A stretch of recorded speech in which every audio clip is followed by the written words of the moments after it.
The poison of corporate-controlled information is pervasive within the American media landscape, which makes the Laura Flanders Show one of the most important places that we can go to understand how power works, the reality around us, and how to resist. This is Chris Hedges, and I listen to the Laura Flanders Show. Go to patreon.com/The LF Show and become a member. Hi, I'm Laura, and this is the Laura Flanders Show, a TV and radio program that shines a light on the solutions of tomorrow today. We report on the people and movements driving systemic change from the worlds of politics, arts, and entrepreneurship. Welcome.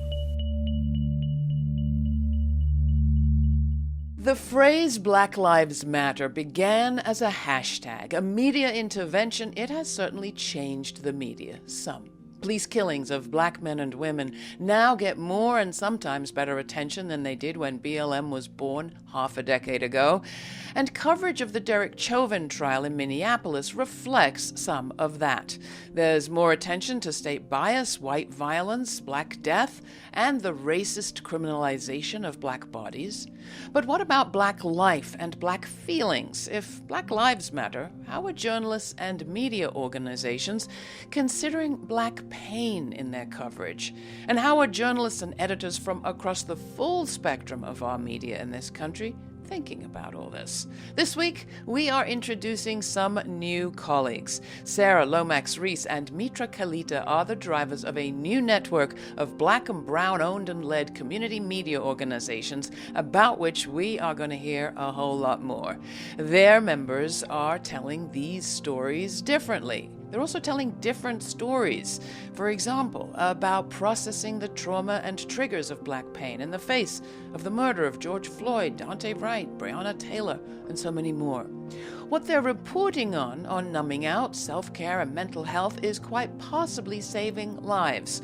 I want to know more, so I'm happy to welcome Sara and Mitra and their member partner, Cierra Hinton, Executive Director-Publisher at Scalawag, which she describes as a Southern journalism and storytelling organization building solidarity, consciousness, and community by awakening the popular imagination to new possibilities that spark social change. Sounds like our kind of people? Welcome, all three. I am very happy to have you with us. Let's start with you, Sara. In the Chauvin trial in Minneapolis, closing arguments have yet to begin. There's no verdict yet, but there's been a lot of coverage. Am I being overgenerous to say that there's been at least some change in some of the reporting? I think that what we are seeing is definitely evolution. We are seeing evolution in the criminal justice system, but we're also seeing evolution in the reporting and the storytelling around these issues, but of course not enough. Previously, the police, the power structure was very much, we did not interrogate or really question their authority in the same way. There was this presumption that if a Black person was killed, they deserved it in some way, shape, or form. And I think that would always color the coverage. And so now we're seeing with these videos irrefutable evidence that Black bodies are being brutalized. You can't kind of look away and rationalize it in the same way. And that is a reckoning for the media as much as for the rest of the community.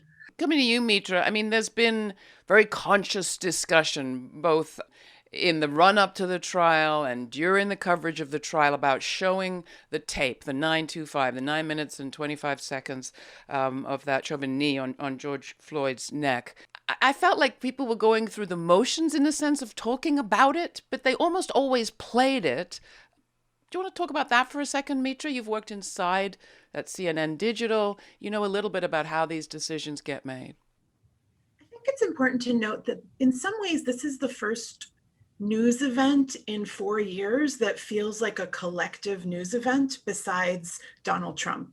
And I think that's important to acknowledge, because in the first week of the trial, there very much was what you're describing, which was this playing over and over of these 9 minutes. As the trial has evolved, I've seen two things. One is just, again, an acknowledgement for what this video is doing to people of color, explicitly to Black Americans. The second was you saw a lot of sympathy for the witnesses themselves who've had to live with decisions that were made. They're haunted by, one phone call or maybe a phone call that wasn't made. And I don't recall the media becoming as much a part of it in the delivery as it's going on. And that's giving me a little bit of a hope that we're about to change how we cover these news events. Yeah, let me come to you on that, Sierra. I mean, I have seen in some of this coverage a kind of surprise, and maybe I'm being unfair, but particularly in those first days of the trial, when the witnesses, as Mitra mentioned, were testifying, and you saw the elderly gentleman who was a witness break down on the stand. I felt like there was almost like a sense of surprise in some of the commentary. The white commentators, people really seemed to feel a lot about this, and they were trying to kind of almost get their head around it. How have you reported it? How have you done it differently? And would you agree that there was this kind of, subtext of, gosh, how surprising, Black pain? Yeah, and that's something that permeates through all coverage of Black communities, especially by, I think, the mainstream press. And I think that's what happens when you begin to think of folks as a trope, or you're not recognizing their humanity. Black folks have feelings just like all other people. It's a little bit, as a Black person, insulting to listen to folks be surprised by this. At Scalawag, because we are Black and queer and woman-led, we don't center whiteness in the same way. And so I think for us, we really try to celebrate all facets of Blackness, all facets of individuality, whether it is pain or joy, and try to capture that as well as we can by centering actual people and relationships with actual people and getting to know folks as we do our reporting with them. You've written about the sort of way that the white press typically separates whiteness from wrongness. Like there's sort of the whiteness, but then there's the people who did something wrong. Can you talk about that a little? Yeah, so I think that comes with a journalism industry that is dominated by white folks. And something that I've talked about a lot is when George Floyd was murdered this summer and folks were protesting, and there were journalists also present at protests, and they started to experience violence.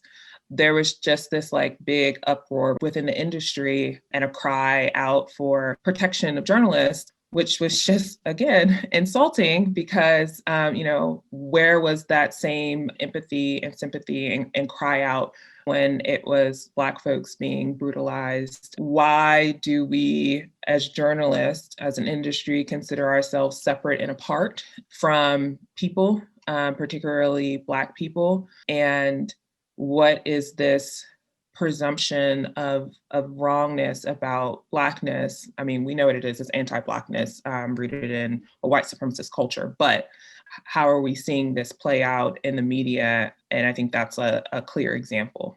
Come into this conversation, Mitra. I mean, as we're talking about sort of the history here of the treatment of Black bodies, a white supremacist culture required a lot of violence and a lot of pain to be inflicted. I mean, in slave times, pain was kind of the accelerant of the industry, of the economy. It required white culture to do a lot of devaluing of Black pain. What's it going to take to undo that? And what gives you, if you have any, confidence that it can happen? Well, in many ways, our mission at URL Media is actually to shift the lens entirely. I don't believe it's possible to love an audience as your own children unless you feel connected to that audience and you represent that in the not just the leadership of newsrooms, but in the outright ownership of them, right? And I think that is an essential part of media diversity that's not talked about. I think the other piece of it is actually to examine our own practices fundamentally that are direct outcomes of the history you describe. What do I mean by that? Every morning, a reporter calls the cop shop, as we call it in the newsroom, and says, what happened overnight? And that sort of sets our news agenda, right? In newsrooms across the country, you could be a 3-person operation, you could be CNN. I mean, the police record sets a news agenda in a way that is fundamental to our identity. And we have yet to really upheave ourselves. And I would argue technology kind of forced it decades ago, right? In an audience-centric, a user-led revolution, that's really what Black Lives Matter is all about, right? Is kind of recentering who we care about, who we are for. And I don't think the media has gone through a parallel reckoning on how we literally do our business every day. You want to come in on that, Sara, or Cierra, either one?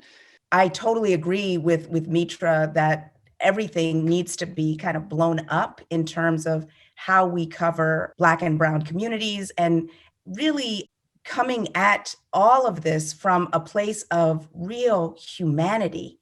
Because I think that to your point, Laura, the fundamental problem with America is, racism, in my view, that has never been adequately dealt with and addressed. And I'm really encouraged that there's a bill that's winding its way through Congress around reparations, to study reparations, not to give reparations, but to study reparations, which is a baby step in the right direction. But if we don't have agency and ownership, which is where URL comes in, where Epicenter, which is Mitra's publication, where Scalawag and WURD and all of our partners, there are 8 of us, we have to be not just at the table, but it has to be our table. WURD, your radio station, AM, FM, thanks to you both, the only Black-owned talk radio station in a very Black city. Talk about the history there. How did that come to be? Well, Philly is a very Black city. We're about 45% of the population, and it's had a long legacy of Black talk radio in the city of Philadelphia. The flagship Black talk station at the time, WHAT, was going out of business, and WURD came up for sale. And a radio icon named Cody Anderson came to my father and asked him, look, we're about to be without any Black-owned talk radio in the city of Philadelphia after decades of having this powerful platform to advocate for Black people. Would you be willing to buy WURD? My father had the financial wherewithal to even consider it. And he was persuaded by the notion that what Cody Anderson said to him is, Doc, a lot of people will come to you for money. You can't give everyone money, but you can give them a voice. And that's what this radio station represents. And that is what we have stayed true to I've been running the station for over 10 years. And that has been our mission, is to, create a space. And in moments like this, having spaces, even if we're just, sharing our grief and our pain and our outrage around the persistence of these issues, it is powerful. It's like an escape valve or a release valve.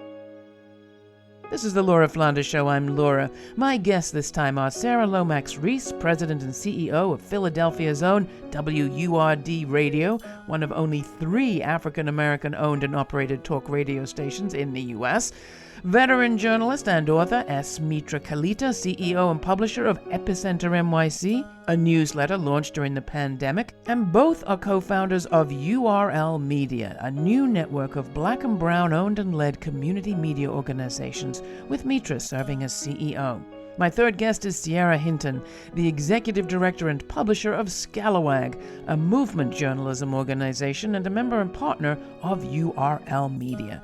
I'm happy to announce both Sara and Mitra are joining us here on the Laura Flanders Show as new colleagues, so you'll be hearing more from them in future episodes. You're listening to our roundtable on Black, Indigenous, and people of color-centered media, centering on stories that lift up and serve communities from the grassroots. You can watch this episode at our website, lauraflanders.org, and while you're there, take a moment to sign up for our newsletter to receive information on all our web exclusives, including my full uncut interview recently with Adrienne Marie Brown, in which we discussed her book, We Will Not Cancel Us, which addresses the real harm of cancel or call-out culture. Next, I ask Cierra Hinton to give us a picture of the state of Black and Brown owned and led media in the South, and she shares more on Scalawag magazine's mission. But first, Here's Breathe Through the Pain, featuring Connie Stevie by the Guitars Over Guns organization, or GOGO, from their premiere album, The Rain May Be Pouring. GOGO is a non-profit based in Miami and Chicago that delivers unique after-school arts-based youth mentorship programs designed to creatively engage and empower vulnerable youth to take control of their life paths. Here's Breathe Through the Pain. Eric Garner, George Floyd, murdered by the cops and they took away their voice. Stephen Clark, Philando Castile.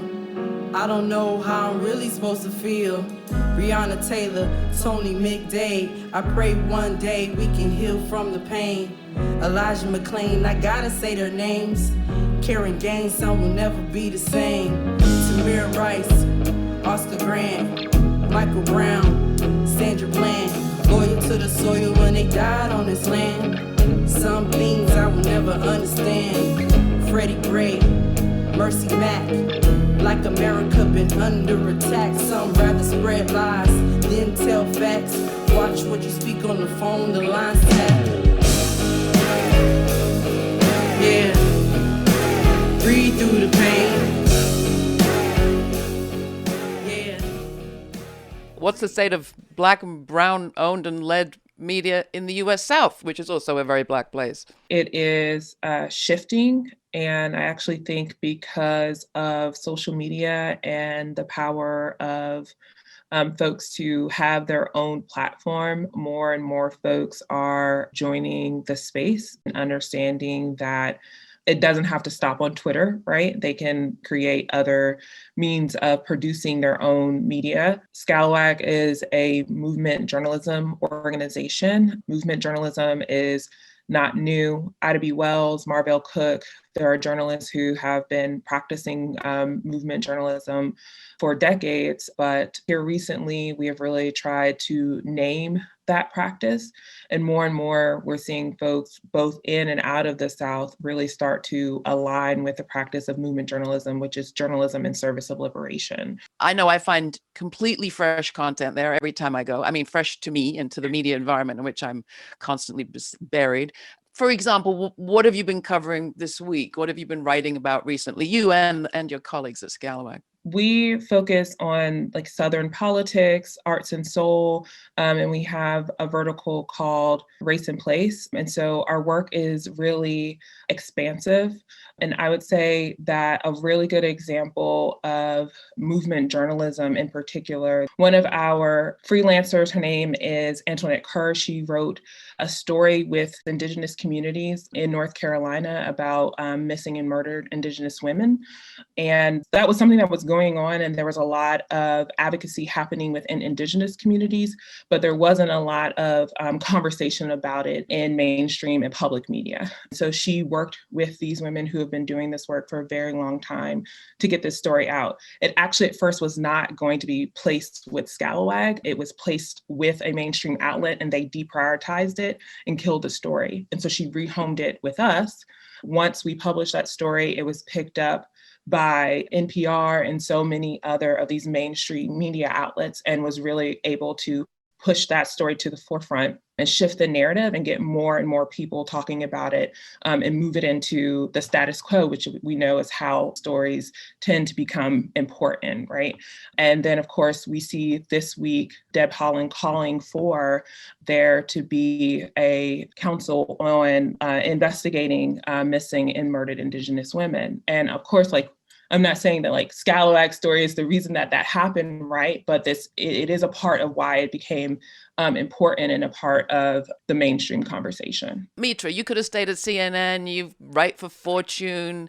Why URL Media? Why is it so important to you right now? And tell our audience a little bit more about how it's going to work and how it's going to help the members. So after 21 years in mainstream media, I didn't want to write about our communities anymore. I wanted to write for them, but I also wanted to write from a place of triumph. And I, in many ways, draw inspiration from Scalawag, where if you read closely, there are no stories of Black and Brown victims in Scalawag. Everything is with an eye towards ultimate triumph, action, and a level of depth that is so needed right now.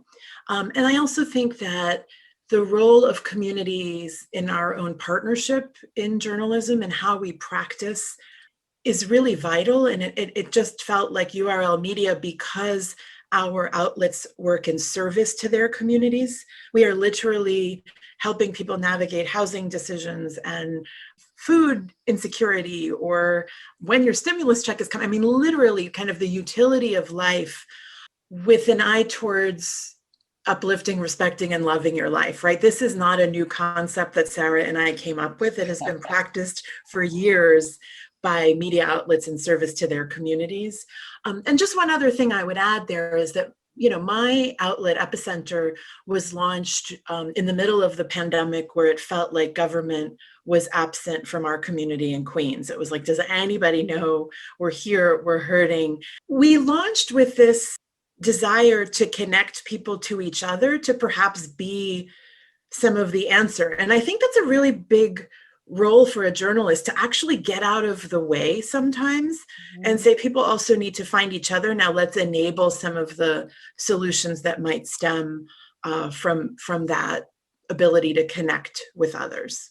So I'm going to ask you to do a dangerous thing, which is to list your members. And it's always frightening not to leave someone out. So we will help you if necessary, but you want to list the members of URL. Our 8 partners are WURD, Epicenter, Scalawag, The Haitian Times, TBN24, which is a Bangladeshi live streaming channel, Scrollstack, South Asian-based platform, Documented New York, which is a texting, WhatsApp, and newsletter service for immigrants in New York City, and Palabra, a Latino freelancer network that was founded by the National Association of Hispanic Journalists. You have an aspiration not just to improve our media landscape, which is to make our country smarter, but also to thrive at the level of the bottom line. And WURD, Sara, you look calm and cool and collected and happy, but I know this is not easy. And you've all written about how hard it is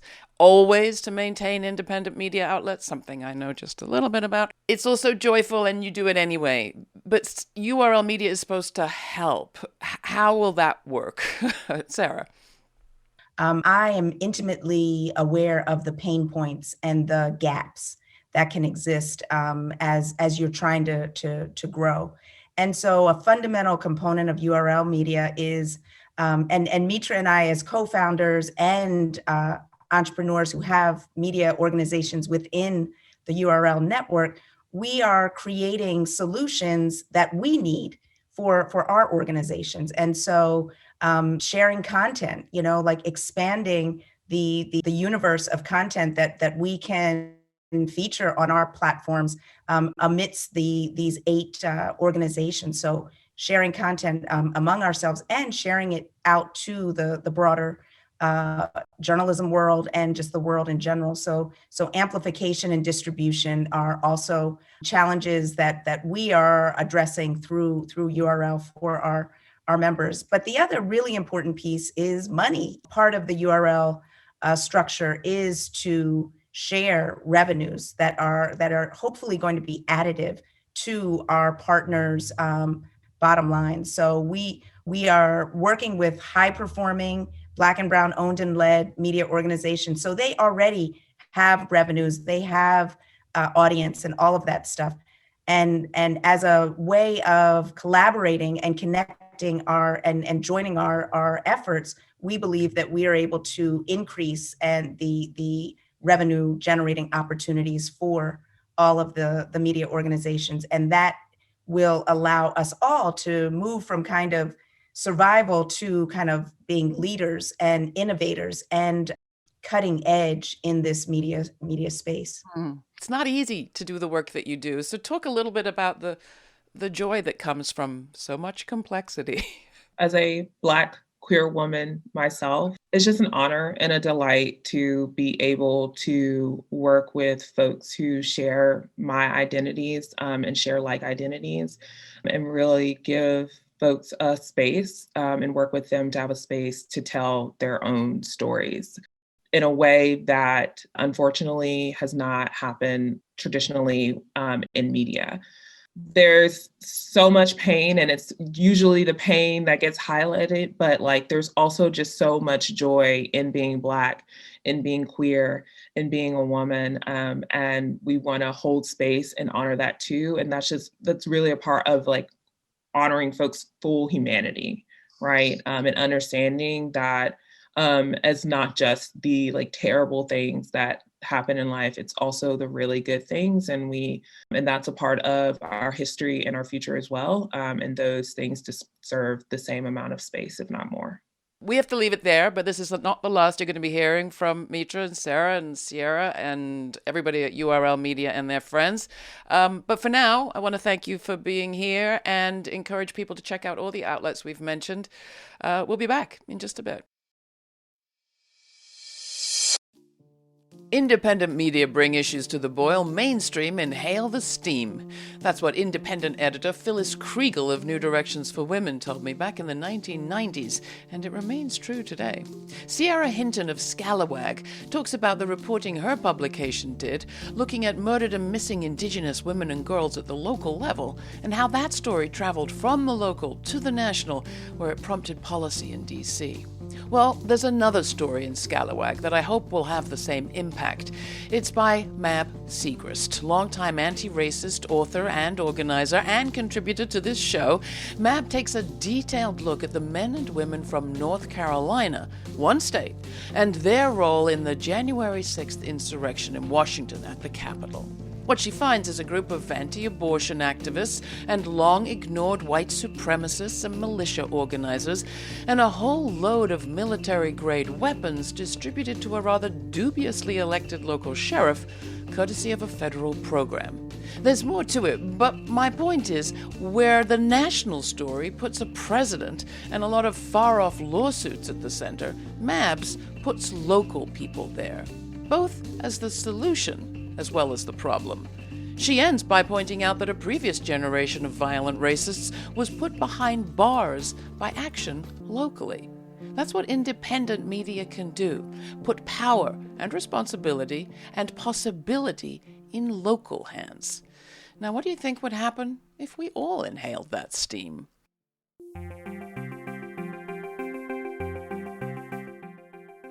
For more information on my guests, along with a suggested reading list and additional episodes featuring community-led media initiatives centered on shifting narratives to empower change, like URL Media and their partners, go to patreon.com/The LF Show. While you're there, make a difference and join our team by becoming a member. We don't take any funding from corporations or the government, but you can help. Commit to a monthly donation of just $3, $5 or more. Think of it as a magazine or news subscription. It's listeners like you who fund this programming and who we are honored to serve. And it's your membership that makes it possible for us to continue to spotlight the solutions of tomorrow for free on TV and radio across the country. So go to patreon.com/The LF Show and sign up today. This show's produced by yours truly, Laura Flanders, with Matt Colacello, Jeremiah Cothran, Mercedes Grostiaga, Jeannie Hopper, Nat Needham, Charlotte Carpenter, David Newman, Rory O'Connor, Ryan Hotes, Sabrina Artel, and Jeanette Hernandez. Major funding for this program is provided by the Novo, Park, Ellen Poss Family, Hisuku Wilson Foundations, the Schumann Media Center, Rising Fund at Tides, Kim Connor and Nick Groombridge, Jane Fonda, and listeners like you. Thanks for listening. Thanks for contributing. Thanks for your ideas. Stay kind. Stay curious. Until the next time, I'm Laura.